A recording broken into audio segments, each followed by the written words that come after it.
to Camp Conversations Parenting Edition. I am so excited to have you here. This is a podcast where we talk about ways to develop calm, confident leadership at home. You will see interviews with other professionals in the field and strategies coming directly from me. My name is Dayna Haig-Conway. I am your host. I am an educator that has worked in the K-12 school system. I am a mother of two, and I have a master's in counseling psychology, and I work with families, parents, children, and youth through coaching. I am so excited to have you here on our virtual space. Please give us a follow or a like or a review. It means the world to us. Enjoy today's show. Have you ever wondered how to feel less stuck in your parenting journey? Have you wondered what self-regulation really is? How do you ground yourself before supporting your children? And have you ever wondered how to find balance in those feelings of longing for something more than where you're at and the feeling of gratitude for where you are at? If any of this resonates with you, then you should listen to today's podcast with Cat Caldwell Myers. She is a wonderful human being and coach that utilizes horses and different connections with nature to answer these three questions. We had a wonderful interview today where I was able to ask her these three questions on how to self-regulate, how she balances her life as a mother, as an adventurer, as a coach, as a speaker, as a podcaster, with some of the intense feelings that we have in parenthood. I reached out to Kat because I align with so much of her work, with her book, The Adventure Paradox, where, like me, she went on a huge adventure with her two young children, living in a camper and traveling. She lives in a ski town, which obviously I can completely relate to, and speaks so beautifully about the paradoxes we face in motherhood. I'm so happy for you to listen to today's episode, and can't wait to hear what you have to say about it in the comments. Again, if you could take a minute and follow or leave a comment, it means the world to us. Thanks, guys. Hi, everyone. Welcome back to Camp Conversations Parenting Edition. Today, I am so excited to have Cat Caldwell come and talk to me. I found Cat through social media and through her podcast, The Mom's Adventure Paradox. As I was skimming through podcasts, just the title and then listening to the first episode really spoke to my heart as a mom that also was in the adventure world and experienced this transition to motherhood and trying to balance and integrate those two worlds. The first episode I listened to, Kat, I was like, oh, thank you for speaking to this. And Kat not only has this podcast, she also has a book, The Adventure Paradox, that I'm really excited to read. And then, yeah, there it is. And I can see it in the back as well, so people can reference. And you have a summit coming up that I'd love for you to share with us. Speak Truth to Live, I believe it's called. Is there anything I'm missing, Kat? Because you have so many amazing things going on that I want to make sure everyone hears about all of them. First of all, Dana, introductions are always so awkward because like you have all the things of a person and then the essence of an actual person. And there's always so much more you can talk about, but I think the most important thing is whatever we're meant to talk about in this hour or however long we talk. And I think we'll touch on the things and the people who need to hear whatever they need to hear about me, they'll hear it. I've definitely been a jack of all trades or a Jill of all trades, if you will. And we talked about that a little bit, like the lifetimes of careers and other things we did prior to children, and then motherhood in and of itself being its own profession. And often now we have either multi passions and multi professions going on along with motherhood. And it's just such a joy and honor to be here with you on your show. And thank you so much for having me. Thank you. And I was just actually listening to one of your episodes before we started our conversation. And in that episode, you were talking about an aspect that I've never touched on before, since my um, episodes are primarily around our mental health and thinking about these transitions that we have around our thought process, around everything that we have to carry as we transition to motherhood. And you touched on the physical components as well, and that transition too. And I thought it was just so great to hear that from a first person perspective. Yeah, totally. Mhm. And so before we have this conversation, I always reach out to my own audience and see, I introduce the next speaker and I ask them, what do you want to hear from this person? Dive into their stuff. And so I'm just going to throw our first question from the audience out there and then we can go from there. So our first question is that many of our listeners feel stuck in the routines of caregiving. So the majority of our listeners are parents. And they'd love to hear how you reframe, if you reframe adventure in the everyday. Mm. Um, and they feel because they feel buried in things like laundry, logistics, the emotional labor of caregiving, all those things that we all know that we're carrying on this parenthood journey. And so, yeah, do you reframe adventure? How do you go about this? Oh, totally. Well, first of all, that's the paradox, right? Yeah. We go on the big adventure and then we have all the stinky clothing and, we're tired now and we might be short with each other, but we've done this amazing thing, right? Like that's the paradox is that it all has to come from this grounded place of what we do when we're not on said adventure, right? Now, the other side of that is the routine or the mundane is the most important adventure. Because again, Mhm. there are going to be days where you're not going to get out of your house. Mhm. So I remember when I had my first child and I would buckle her into her car seat. She had one of those ones that like the car seat could attach into the car seat and then you could disconnect it and you could put it in, Oh, yeah. the grocery cart, etc. And every time I would buckle her in, I would say, "Are you ready to go on an adventure?" Because I knew that going to the grocery store with my infant was going to be an adventure. Mhm. That I might have a list of like 17 things I was planning to get, and we might or might not make it out with seven, or we Mhm. might get seven in the cart, and then we might go into the bathroom and breastfeed for 45 minutes, because that's what we needed to do, along with the diaper change and a clothing change, because we had a full blowout, I mean, just And a recognizing like, tantrum for the yeah, a thing we want tantrum. that we don't get to have. I think like just recognizing actually that is the adventure. Like the adventure is just being alive. So I think we have such a culture, especially in the adventure culture world, of like the adventure is summiting.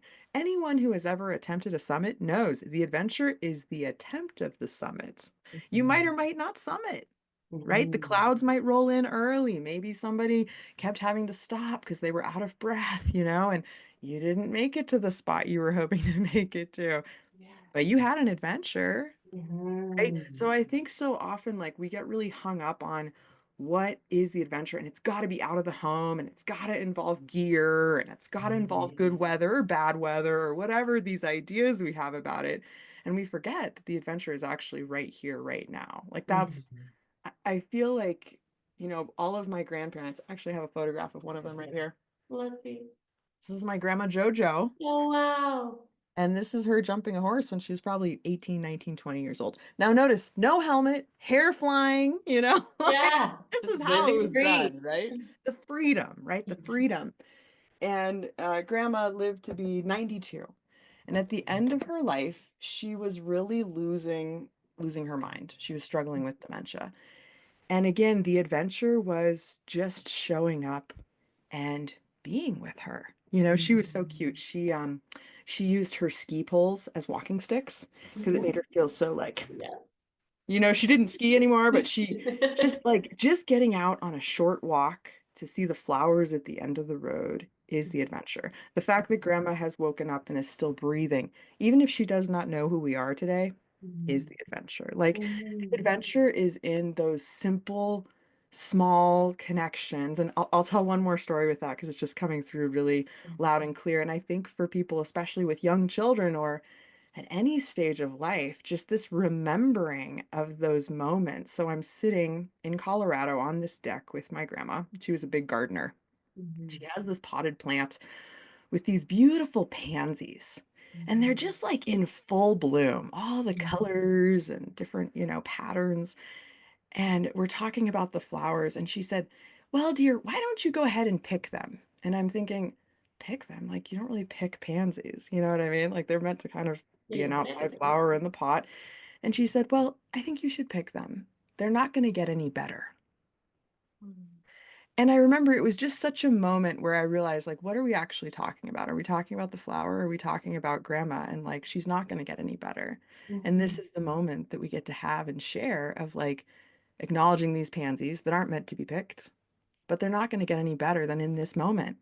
Right. And Mhm. sometimes that's it, like the tantrum, yes, it too shall pass. You know what I mean? But Mhm. sometimes we got to capture those snapshot moments. And I think so many parents, like we get into that overwhelm and like we get stuck there. And remembering you don't have to be stuck there, upset about the way things are. You have to switch that. That's the paradox and recognize actually this is the adventure. I love this. And so I'm loving this because my job um, as a family counselor is to help take these stories and attach them to therapeutic concepts. And that's just where my brain keeps going. And you have touched on some so beautifully. And one being that when we're in these moments where we know something challenging is up ahead, like when you pull that car up to the grocery store and you're like, oh, this is going to be so difficult. This catching yourself and asking if I start moving to that forward place of how challenging it's going to be, is it going to change that future or is it just going to impact the now? Mm, And totally. when we know it's just going to impact the now, okay, then we stop. And so if I could pull a strategy from the stories you shared right there, that's like strategy number one. It impacts the now, having that, well, what is grandma's future or what is going to happen in the grocery store? And Yeah. so listeners take that, like I love that strategy. And then the second one that I completely relate to is this idea that I think one of the strengths I pull from my adventure background, from my professional background, moving into motherhood, is this idea of type 2 fun. And I know you know type 2 fun. And like type 2 fun is yeah, when you're trying to summit that mountain and there is just, it's not joy that you're experiencing. Like it is deprivation, it is like extreme thirst. Your body is just screaming at you. But there's this drive because you know that when you do it, you're going to have this amazing memory, this amazing experience, this amazing view. And I tap into that so strongly in parenthood. Mm. I pull that type to this moment right now. Yeah, it feels hard. This is my type 2 fun. And I can go big picture and think in 20 years and 30 years, I'm going to look back on this moment and Oh, realize that this is the same thing as that time I climbed the mountain. totally. I don't know if anyone has ever said this to you, but the longest short days. The longest short days. Build on that for me. So, those moments where like it's almost comical. Later, it's funny, but in it, you've got poop and pee and stuff all over you, and now someone's ringing the doorbell, and you just took all your clothes off because you had all this stuff on you, and you realize that you're standing in front of the window and they can see you, and like you've got a baby, like, ah! You know what I mean? Yes. It's like it's a short moment. You know what I mean? Like you Yes. could make a reel, but it was like there was a lot that went up to it. And then afterwards, it's not like, yeah, haha, that was it. It's like then life went on and then you tried to get the baby down again and you gave it a long bath and you both were in a better space. And then you got up and it vomited all over the dog. And now you have to wash the dog. And like the dog is freaking out. Now the baby's freaking out and your husband keeps trying to call. You know what I Yes. mean? Like the And you look at the longest, clock and you're like, it's only 3 o'clock. right? Like the longest short days. So like each moment you're like, when is this day over? Like, whoa, this is crazy. You know, it's like Groundhog's Day and then again. And I feel like it's something that I don't think we have enough humor around. And I Mhm. also feel like, there's and I'm a sober mom, right? And that's another journey we could talk about. But there's this culture of like, I mom so hard and then I get to drink the wine away all night, right? Mhm. Which isn't necessarily really healing. And so I Mhm. feel like going deeper in humor of like, guess what? You're not alone. Like we're all going through this and we're all discovering different coping strategies for the longest short days because Mhm. every single one of us is having them. And you know what else? Not only are we having them, our grandparents had them, and our parents Mhm. had them, and our great great pan, and like all the way back in time. And so, what are some of the differences, I think, that are coming into modern day parenting? And so much of it, I think, is the pressure of scheduling and these other things that we've done and been so blessed to do living in the time that we're living in 2025. So incredible. You and I can be talking from Canada to the US. Like, I mean, it's amazing. And yet, sometimes it's like, I gotta be on this call at 9:30 and the baby just vomited on me. And I'm gonna, can you take the baby? I'm gonna go, I'll be there in 5 minutes. I need to change my shirt. It's like, what are some of these things that we've created that are then like creating this anxiety? And how can we go Mhm. back to the root cause or the thing that was before it, just our natural programming as moms, as Mhm. humans, to remember again that the adventure is right here, right now. Mhm.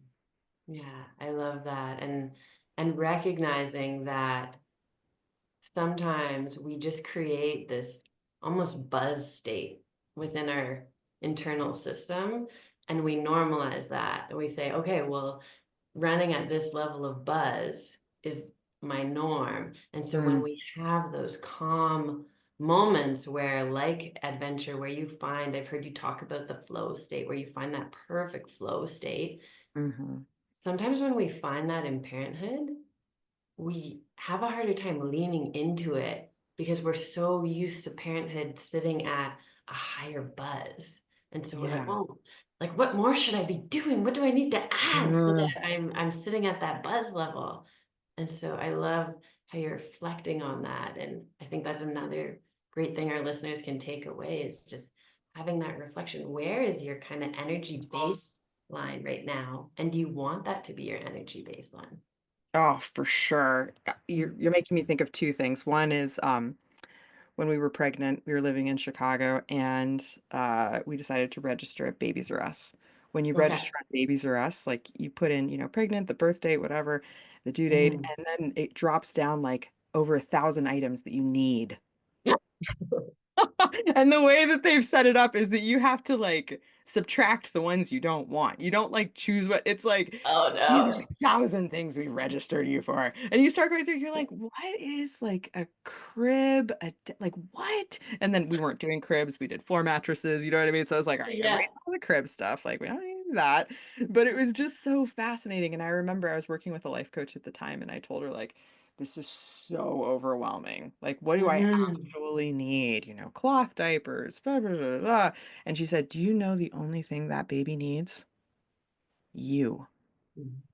And it gives me chills just remembering that right now. Mhm. And you being at your best self. Because if you're freaking out that like, and you're gonna have a day where you run out of diapers.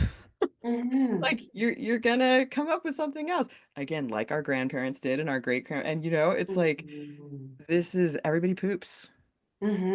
It's Mhm. gonna happen, like Yeah. this is just a piece of it. So yeah, I feel like that's like a really important piece to remember. And so then the importance of putting that mask on you first and then the next person.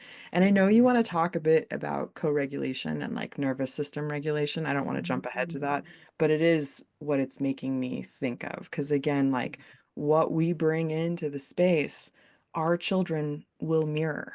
Mhm. And I think that ties nicely. Well, I'll pull up our second question and we'll see. Let's jump to that question, our third question, because one of our audience members put um, that they really want to know how regulation shows up in your work with adventure, in leadership, in motherhood, and also knowing that you work with animals Mm. in a therapeutic way. Just Yeah. help help us understand why you built that whole picture, what you think that brings into the parenthood space or beyond, like adults in general, who you For support and sure. how you do that with that Yeah. regulation piece. Oh, for sure, for sure. And this is such an important conversation right now. And I feel like for me, horses are the portal. They're the gateway. Mhm. I love working with cats and dogs too. I know not Mhm. everybody is going to have access to a horse, but the reason I feel like horses are such a gateway is because they're prey animals. Mhm. So from the outset, for them to allow us, and we're predators because we have the eyes in the front, right? Okay, thanks. You explained that for me to me. So prey being there kind of have that hyper awareness of if things are out to. They do not eat other animals and they Mhm. anticipate and are wired to maybe be eaten themselves. So think zebras, deer, horses. Their eyes are on the sides. They're Mhm. usually not just prey animals, but they are herd animals. So think about all of Mhm. those. Usually deer are traveling with a couple of other deer. And the reason is they're all working together to make sure they're not about to be eaten or Mhm. shot, right, by Mhm. a predator, right? Mhm. So they have larger ears. Think about a deer's ears, these big antennae to really listen for what might be out there. Now, if you work with horses or prey animals, and a very famous horseman, Monty Roberts, and he had a show, he was like crowned by the Queen of England for his work with Oh. horses, but he took on a baby deer because he felt like this deer just like arrived on his ranch in California. He felt if I understand the deer, I will better understand the horse because of these similarities in prey Mhm. animals. And again, and with a deer, we're looking to get on a deer's back, right? We just want to build this trust and relationship on the ground. And that's where it always starts with the horse, too. And that's where it Mhm. starts with your children before you head out on the big Mhm. adventure is like, how are we with just getting our shoes on at home? Mhm. Never mind putting the shoes on at the hiking trail, right? Mhm. And then moving with them. So it's always like that work, that grounding that we do. And when you work with a horse, because they are so much bigger, Mhm. whatever energy you're bringing in becomes really, really important. So the Mhm. classic one is if someone comes to the horse with fear, the horse is like, you're afraid? That's me. Okay, okay, so let's touch on that, right? Yeah. Because if you come up to a horse and you may have had experiences that you want to share about this, and we could unpack it a little bit. No, it's just a big animal, and I went, oh. So, what the horse is looking for from you is leadership. Mhm. So, if you let the horse know, like, wow, I'm so excited to be with you, and Mhm. I'm doing a therapy session with you today, and I have no idea how that's going to go, but I'm feeling intimidated. I might be feeling something. Mhm. Is it your parasympathetic, the heartbeat, Mhm. right? Where you're like, my hands are sweating, right? Like I may be having a response because Yeah. this is something I don't know, Mhm. And how right? do you coach me? Because I love this, because this is me walking towards a kid that I'm intimidated by, an adult I'm intimidated by, a horse I'm intimidated by. Where do you coach me when I'm approaching that horse? So again, you have to recognize what's going on in you Mhm. and work on that, and that is contagious. Mhm. So a horse's energy field is 10 to 40 times greater than ours. So what does that mean? If you're in a dark room and you and I are standing next to each other, maybe we're playing hide and seek or something. If I'm Mhm. within 10 feet of you, I might be able to energetically feel, I think someone else is against this wall, right? Mhm. But the horse Mhm. I can can feel see. it from the other side of the warehouse. They're Wow. like, there are two humans against that wall. You Mhm. know? Yeah. Can we feel them? Right? If you start to tap into it, you'll totally feel them. So the next time you Mhm. go to a zoo, for example, or somewhere Mhm. where there are animals, they might be on another side of a fence, just check in with your energy field. How close before I feel them and something in me changes? And I'm guessing Mhm. if there's a fence between you, it feels very different than when there's no fence, Mhm. right? And here's the Yeah. other thing. Let's imagine we're at the circus, okay? Someone is in the middle of the arena and they're holding the hippo or the lion, right? Mhm. It's exciting. You're feeling some things, but you know it's a show, you know it's entertainment. And then they let go. Mhm. Very different feeling, right? Mhm. Very different feeling, that freedom.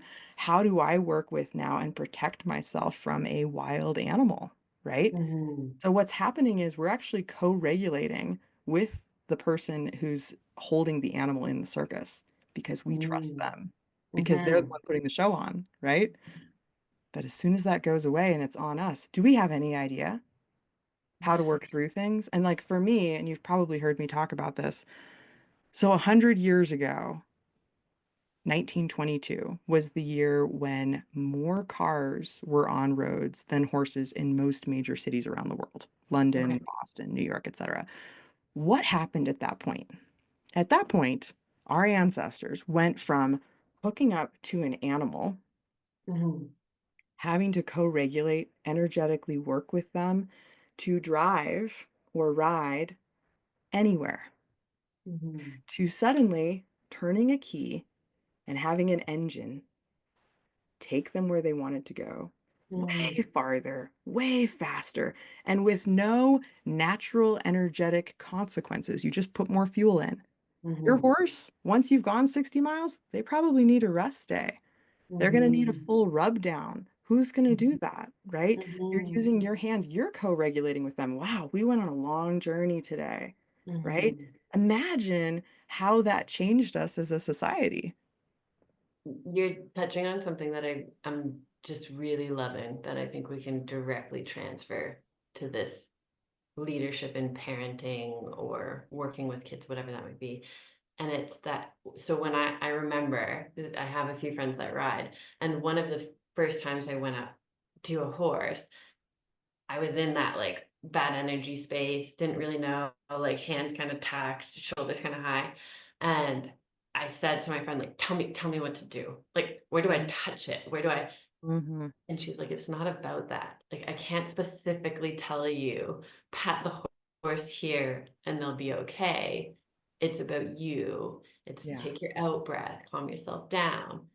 And when I have parents work with me, it's often tell me specifically what to say, or teachers or coaches. And they're like, give me the script, give me the thing. And it's like that same piece. It's I could give you the perfect script, just like I could tell you the perfect spot to rub behind that horse's ear. But if you're delivering it like this or like this, and I'm doing it for people just listening, like an aggressive or kind of an intimidated body language, it's completely ineffective. yeah, And so I yeah, could see just how powerful it is to think about that feedback cycle and practice that in your interaction with animals. Because totally. not only have we lost that with animals, we've lost that with people. We've totally lost it. Mhm. So you're reminding me, Linda Kohanov, who was on my podcast. She's amazing. She's sort of one of the, I would say, godmothers of a lot of this work of Mhm. equine assisted coaching. And Mhm. she has a book out. She has 21 books out, but I'm pretty sure this one is In the Way of the Horse. And she says a good way to understand your energy and how you're delivering something is to imagine how you order food from a waiter. So, if you place your order, yes, I would like the linguine with the pesto on the side, please, and decaf cappuccino. Mhm. Fine. That sounded very calm, right? Mhm. Whereas if you place the order like this, I would like a linguine with pesto on the side and decaf. Mhm. Yeah. They're Your like, waiter might be like, whoa, whoa. good thing you're having And decaf. yeah, like the same with the horse, you know what I mean? Where they're like, you're coming in and you're like, I don't know where to touch you. I don't know. I don't know. And they're like, I don't want you to touch me anywhere. Yeah, I don't trust you. So this is where so much of what we talk about with co-regulation, Hmm. and that's what we're doing with our children, right? It really Hmm. comes back to your own ability to regulate your own nervous system. So this is where putting that gas mask on yourself. And so much of Hmm. it is the adventure of, maybe after this call, you're going to call me and be like, when do I come out to Jackson Hole? I want to meet a horse with you, right? Yeah. Because Yeah. that's the thing is like, not everybody is called to actually take that adventure and do the work. My aunt was talking to me about this yesterday. Mhm. The story of my book is a 6,000-mile odyssey when my children were 6 months old and 2.5, with 3 horses and a dog, part-time nanny and my husband, all the way around Wow. the country. She's Yeah. like, not everybody's wired to do that. Yeah. Wow. True, right? Mhm. So this is where like remembering to listen to and co-regulate in your own body. And I think for a lot of parents, it changes after we have Mhm. kids. So things where before we might have had the energy to regulate our nervous systems or work through certain relationships that were maybe challenging, and now we might not have the energy for that because we have a Mhm. lot of energy going into this other adventure called parenting. Mhm. And the last podcast that I listened to of yours, you talked a lot about your journal reflections. And I Mm. think that's such a important piece, and it sounds like that's what you're doing there is taking those moments to think backwards. And is that what you're doing? Like, where am I expending the energy? Where do I want to keep expending it? And is that some of your reflection work? What do I want to let go of? I think so much of it is being honest with yourself, and so often we're lying to ourselves. Mm. We're lying to everybody else. I mean, the classic, how are you? I'm okay, I'm fine, everything's good. You? Jenna Kutcher, who you may or may not know, her podcast is The Gold Digger. She's phenomenal. She wrote a Mhm. book called How Are You Really? Mhm. Which is the horse knows how you are really. And so that's where I feel like, for a lot of parents, going back to something they used to love, skiing, whatever it is, can sometimes be the space of you checking in with how are you really? Mhm. So when we had our first daughter, we came back to Jackson Hole. We were living in Chicago and we went skiing. And Jackson's a pretty tough mountain, right? Mhm. I also was carrying an extra 60 pounds of weight still from Mhm. birth. And I used to work with a lot of women in weight loss, right? Mhm. And I remember going out with these two friends and we got onto this hill and my legs just started vibrating like crazy. And I was like, I need to lay down. Like I can't keep skiing right now. My legs are literally the physical, right? They're Mhm. done. I'm done. And it was such a moment. I had so much humility for people that I used to coach who were like, I just can't even imagine getting on a horse again. I can't imagine getting on skis. My boots don't fit, my pants don't fit. I'd have to buy all new gear. And for the first time, like really experiencing this is how I really am with all of this extra weight. And this is like a moment where I went out on the adventure and I got to feel it and experience it and understand the importance of returning to the work to be Mhm. able to really return. But this is today. Thank God Mhm. for this day and this experience because I get it now, right? Mhm. Why you would maybe not go and hopefully why you get excited to do the work to be able to go again. Because if it's in you, you are meant to go again. Mhm. Okay, I think this ties perfectly to the third question from our audience. And it relates to that feeling when they saw your work around paradoxes. Um, so many relate to that feeling of not understanding or how to balance between those feelings of gratitude for where you're at and those feelings of longing for either what was or where we want to go or and I guess to tie this into my own experience, I remember before I had children telling everyone, even when I was pregnant with my first, I'm not going to be one of those moms that like misses out on things. Like I was finishing my master's at the time. I thought I was going to go do um like a placement right away. After a couple months, I was going to get right back to skiing. I was going to do every social event. And I was like, I'm not going to be one of those moms that sits back. And then I became a parent, and there was this intertwining of feeling great and grateful that I had this like beautiful space that I can now sit in with my little human. And like you said, it was like those moments of you've gone on the horse journey, but then the horse needs a rest. So you just have to rest with them. And I was just like, oh, this feels like I'm finally in this beautiful resting Mm. state.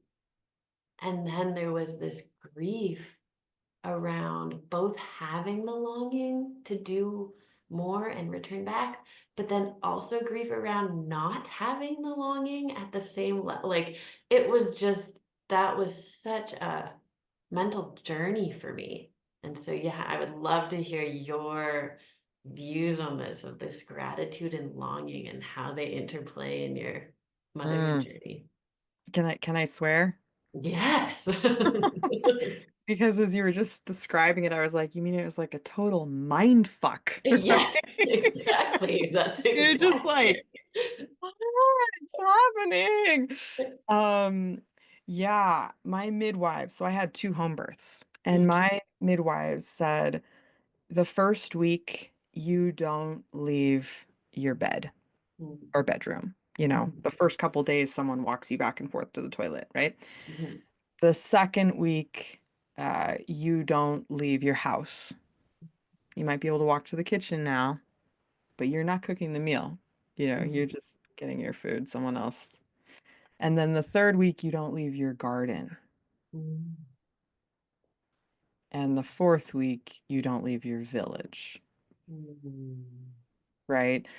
So I remember recognizing, like, oh, I have just been through, and my body has just been through this really incredible birth experience. You know, it's mhm, it's a 60-mile day on a horse, no matter how your birth goes, it's mhm. major. You went from being two to or one to a two, you know? Yeah, and to feeling like a part of you is now out in the world.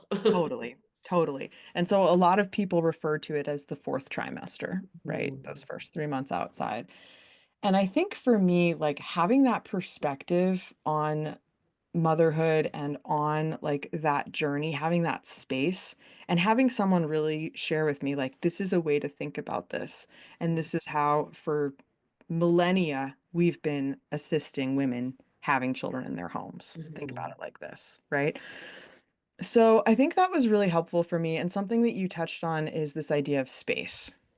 mhm, And I feel like this is something we do not give ourselves enough space for grieving. You're no longer a woman without a child. mhm. You You're will also no never longer, be a and you mother. will never be. You are also no longer a woman with child, or what the Germans call Zwischen, which is sort Mhm, of that pregnancy period where you're not a mom yet, mhm, but you're also no longer a maid, you know? mhm, Like you're something else, this in mhm, between, right? And I feel like the truth is uncertainty is the only constant. That's actually mhm, what we always are, right? mhm, But we forget that. And I think something that's very different in parenting is the energetic, which is where you do have this huge caretaking responsibility. mhm, And I feel like for me, I'm so grateful that before I was a mom to children, I was a mom to horses and dogs and cats. And mhm, each one of them taught me something about what mhm, they need, right? And mhm, really designing my life around another creature's needs. Great warm up for designing a life around a baby's needs, right? mhm, So horses, for example, are relatively easy in some respects. You're going to feed, water them in the morning. At some point, they're going to need some exercise throughout the day, but basically they can just be out to pasture, right? mhm. If you're picking up their manure, they do poop 50 pounds a day, so that's a lot. It's a good workout though. Ranch fit Yeah. is a whole other thing. Who But needs you know, CrossFit? We didn't talk about this, and I do want to just like circle back because I feel like it's really important. In the pandemic, when I was teaching people about working with horses and co-regulating, Hmm. something that came through in that teaching was we have things going on with us right now that we do not have words for. Hmm. When you're working with animals, there are no words. Hmm. Yes, you may teach your dog to sit, right? But your dog, especially I had an older dog when they go deaf, they don't hear you say sit. They see your body language. So if Yeah. you haven't taught them sit, you know, Hmm. they're just, what are we doing? And later she was so deaf and a little bit blind. And so I learned when I was calling her back, I would just wave my arms really big like this, right? Hmm. So I think so much of it is that we don't allow the space to grieve who we used to be. Hmm. Please take that space and Yeah. accept that it's going to come up again and again and again. And then we also don't allow the space for figuring out how to take the adventure. You know, Hmm. my family, very unsupportive of my Hmm. big adventure. It Hmm. was really interesting to sort of see where different people were in their projections. And Hmm. again, not everybody is wired to do what it is you're wired to do. Hmm. For me, and this comes up in the journey, safety was number one priority. Hmm. So if there was ever anything where there was any doubt about anyone's safety, people first, then the animals, right? Hmm. And so much of it is dependent when you're doing a big road trip on that, on your vehicle, on your rig, right? Hmm. And there is a tire blowout that happens in the desert. You know, I won't Hmm. spoil it, but the point is, if you go in with the mindset that no matter what happens, I'm going to be able to walk through it and I'm called to do this thing and I'm going to trust, whether you have a spiritual belief or something greater, which I do, Hmm. that we're going to be okay and we're going to move through this, right? At every moment. Give yourself the space to take the adventure too. Put your Hmm. parameters in there. What are your non-negotiables? Safety was a huge one for me, right? Hmm. And sometimes safety leads into tired. Hmm. Maybe you had a night, weird place you stayed, nobody slept well. You're Hmm. supposed to drive 16 hours. Maybe you're going to drive 6, Yeah. So like remembering you can pivot through those spaces. But if you don't give yourself the space to really grieve, but also, that trip, I planned that trip for years, plural, because I got pregnant with a second child. Like, I Hmm. don't want to do this pregnant, right? Give Yeah. yourself the space to let it really come through and Hmm. trust that it's yours if it's coming through. And the same with the grief. There are going to be things you don't do anymore. Heli Hmm. skiing, not for me right now. Hmm. It's okay. Yeah, I think that was one of the most grounding pieces of advice I got when I became a parent was look at this as seasons. These are seasons of your life, and you can lean into a season. And right after birth, maybe the season's winter, and you're just Mhm. kind of hibernating, and then we can just lean into a new like a spring season with my kids at 6 and 3. It's kind of getting easy. Like I don't know if Yeah. easier is the right word for sorry audience, but like it's just a different season that's blooming and that cycle just continues. And when I catch, I don't think I ever truly learned how to sit with Mm, those uncomfortable emotions until I became a parent. And I think that's one of the greatest gifts my kids have given me is the opportunity to sit with uncomfortable emotions. And they've given me the chance to learn that just because I'm carrying grief doesn't mean I can't carry joy. yeah. And just because this is feels long now, it's one of those short, long days right now of this emotion, doesn't mean it's gonna go on forever. Mm. And yeah, so I love how you tied that back to this adventure analogy and tied it all in together. And that makes me all the more excited to read your book. Well, and I love how you tied it into seasons because those are the two things I wrote down, space and seasons. Yes, amazing. Because it's like I'm thinking about my great granny, my dad's grandma, who lived to be 99, born in Mhm. 1900, and she used to always say, "When God made time, He made enough of it." Mm. And I think remembering that this day you have with a 6-year-old or you're 44 or whatever it is, you will never have this day again. Mhm. You And it's know? going to be a day that you look back at this day and say, oh, that was nice. Like, Exactly. Exactly. And I think like I just remember so many moms, especially when they were little, being like, enjoy it. Like this is the most special time and thinking like, do you know I got like 2 hours of sleep? How yeah. special? Like I'm feeling tired, you know? And it becomes a great lesson too, because we do want to move to that place of saying, don't worry, this is just a season, you're going to move through it. But I hated hearing that. Ah, We all hate receiving that. And so it's so wonderful when you're supporting each other is the same as when you're supporting kids is they don't want to hear like you're only 7. You're at an easy stage of your life. Like it gets no, yeah. what you're feeling is real. It's real Yes. right now.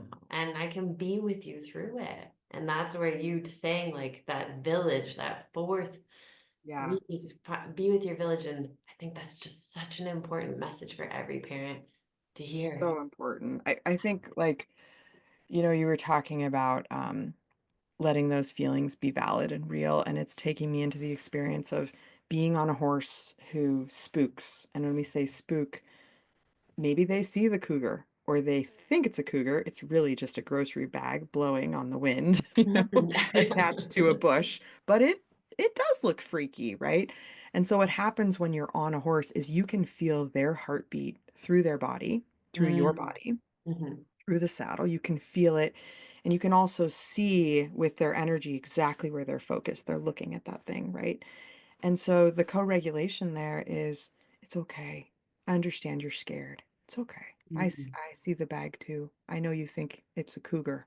Is it a cougar? Tiger? What are we thinking? Mhm. I want to let you know it's just a bag blowing in the wind. Yes. Just a bag. It's okay to be scared though. I understand it looks Mhm. freaky. And Yes. do you need me to get off and walk you there? Mhm. So this is the same practice then with our children, Which right? we just naturally don't do. We naturally go to relax. Because we think we can Relax just turn a key, right? We think we can turn a key. We think someone can tell us, say this and it'll be fine. And you know what? We are so much more like animals than Mhm. machines. Mhm. This is where we forget. We might need Mhm. someone to say, you know what? It's okay to have those big feelings. I know that you were probably told as a child that it's not okay. Mhm. Get back to happy. Come on, stop crying. We don't have time for this, right? We gotta go, right? Yes. And I think you what it's making me think of is we've talked about we both have guiding backgrounds. And in guiding backgrounds, I'm sure you were the same as me, learned a lot about leadership approaches. And my favorite that I always attach to is the leader who is hardly known. That Yeah. leader that for some reason you're just drawn to their energy when things feel a little bit nerve-wracking or and it's just because of not has nothing to do with what they say. Like if you were to watch from afar, you wouldn't really know that that was the person guiding the group, but it's Mm. because they have this calm, consistent presence and when they speak to you, it's as an equal Mhm.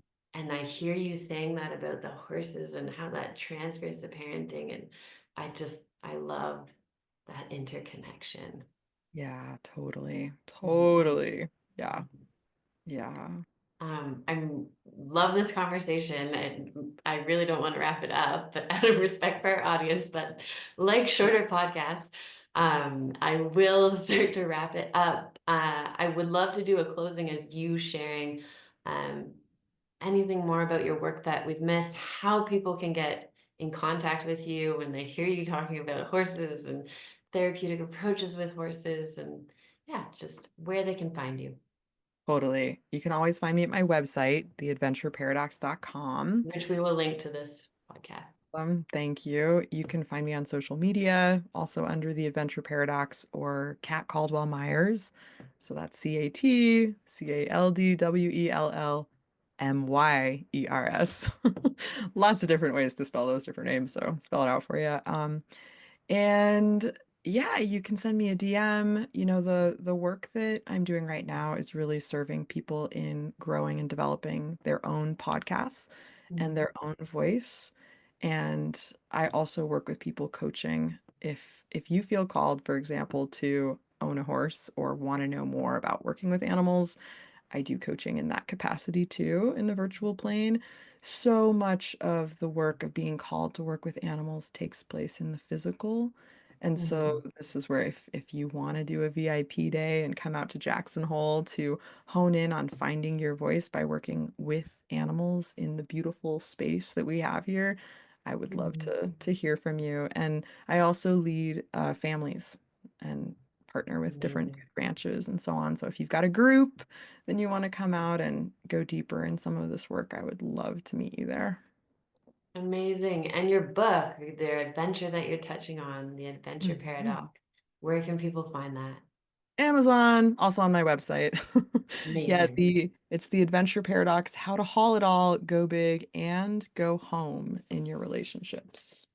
The Love most it. important one always being with yourself. Amazing. Thank you so much for joining us today. And yes, audience, check out her stuff. Connect with Kat. There is so much more to learn from her. Really Awesome. appreciate you being here. Thank you, Dana. Great questions, audience. I loved this conversation. Super fun.